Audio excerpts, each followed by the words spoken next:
And Frederick Douglass told him, Lincoln, you don't fight with one arm tied behind you. You got to free all those slaves. They can win this war for you. Now, in the end, that's what Lincoln did. And by God, there were like, what, 200,000 or 300,000 African-American slaves that fought in that war. And then they went on later and found out that in St. Louis, slaves had kept running away from their landowners, from the slave holders, and they actually filed lawsuits in St. Louis to gain their freedom. This was long before the emancipation. At that time, the state of Illinois had a barbed wire fence around it, not literally, where African Americans were not allowed into the state, period. Period. Lincoln was 46 years old when he went to the Congress. How old, coincidentally, is Barack Obama today? 46. And he's from Illinois. He's from Illinois. He lives in Chicago. Chicago is Lincoln's favorite city. Chicago is where Lincoln won the nomination after a hard battle on the second or third, fourth try. During those meetings in Chicago, Lincoln stayed down in Springfield. They wired him when it was all over. You're the nominee. He couldn't even get on the ballot in the southern states. And now, Barack Obama is running for president. This book was written long before this writer had any idea that Barack Obama was going to appear on the scene. So now, they're at the memorial, and Lincoln is talking about equality. Charles says, I don't want to hear about it, I don't want to hear about it. Unequal is unequal, I don't care. If everybody was equal, then why do some have silver spoons in their mouths? Why do some have parents and some not? Why do some have lousy teachers and some have, great teachers? Why do some, have whatever, have money, some don't have money? Why are some lucky enough to be doing what we're doing? Sitting here today having nothing but a good time. Cherishing each other.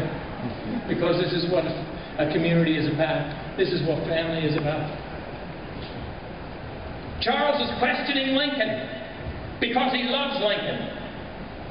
He wants to ask Lincoln, he wants to confront Lincoln with all these things. But you said this, Lincoln. You said that, Lincoln. You said this about, whatever. I don't believe in the equality of the black and white race. Just because I believe in that doesn't mean I want a black woman for a wife. Lincoln said these things. And James wants to confront him with this because he starts thinking, since his son's death, what all Richie had constantly ribbed him about. Dad, don't just question. Don't just take those words at face value. Question those words. Go back and read the Gettysburg Address over and over and over. The Gettysburg Address, to my way of thinking, represents a moral responsibility. In many ways, it reaches higher, digs deeper than the Declaration of Independence. So at the end of this, I'm going to ask you with me, in a certain way, to think about the old Gettysburg Address. So now they're at the memorial. They go back and they come to some kind of understanding throughout the rest of the evening. They walk through the various places. They go to the African American Memorial, which was the last one just put up, where all the black soldiers' names, that every one of them that served in the Civil War, they're all there to look at. And Lincoln, he's fascinated by all of these names. He says, Charles says, well, the only thing, you're nothing in this town if you don't have cement barriers around your place. Because Lincoln's noticing in town, there are a lot of places with these barriers around town. He goes up to the Capitol, and there's a fence there, and there are all these guys with M16s standing around. Lincoln thinks, my God, are we at peace or are we at war? People forget today that we're at war. You know why we don't think about it? Because we've got an all-volunteer army. And we forget that we're at war. And the young men and women are losing their lives every day. They go up to the top of the Washington Monument, and they look out over the city, a city that Lincoln loves. And Lincoln's hustling to keep up with Charles to get up those steps. You know, he can walk all the way up there. And then Lincoln's looking out over the city, and Charles says, hey, Lincoln, hey, you remember those words? This country cannot be half free and half slave. It's got to be all one thing or all the other. Lincoln says, yeah, I know, I wrote those words. He says, you know, those words sold for $500,000. Yeah. One of your relatives, Abe, had them hanging on the wall. Somebody paid him $500,000 for those words. You wouldn't happen to know where any more of those words are, would you? Now, the rest of the night, they go up to the Capitol. They go to the Gettysburg battlefield. Charles says, a lot of graves. Lincoln says, a lot of blood spilled in vain to a certain extent. Lincoln's beginning to get concerned about the sacrifices that were made.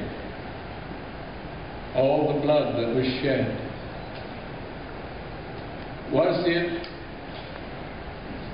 Did it were all the sacrifices worth it? Lincoln's looking it out all over these graves. They're back in town, and Lincoln's at the memorial again for just a brief moment. Charles is cleaning up. It's late at night. The 4th of July celebration is gone. The National Orchestra's played. You know, they've had their celebration. And Charles looks around and Lincoln's gone. And then he walks over to the south wall where an angel of peace is up there, and where the thing about the emancipation is on the wall. And that's where the Gettysburg Address is. And it's not there. It's disappeared. Well, where's Lincoln? So Charles, he runs all over in the moment. And finally he finds Lincoln sitting at a cafe bar. And there are 4 empty beer bottles in front of him. Now, Lincoln's not a drinking man. He said he did 10 bar when he was a young man, about 18, 19. Many a beer passed through my hand, he said. He said, but it leaves me flabby and undone. But on this night, he's very discouraged. Because he looks around and he feels that everything I worked so hard for, hasn't come to pass. Now what are we going to do? Because earlier at the memorial, Charles, he doesn't know. He looks up at the statue. He says, come on, Lincoln, you got to get back in your high chair. He says, I could be sitting up there. Lincoln looks at it. He says, could be, should be. So on this night at the cafe, they're sitting there sharing a beer. And Lincoln asked him point blank, what do you think? When are things going to get better? Charles laughs. I don't know, Abraham. He started calling him Abraham. They called each other Charles.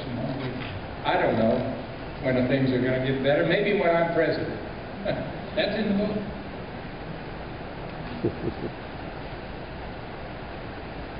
And then I got to wondering. I went back and read those words.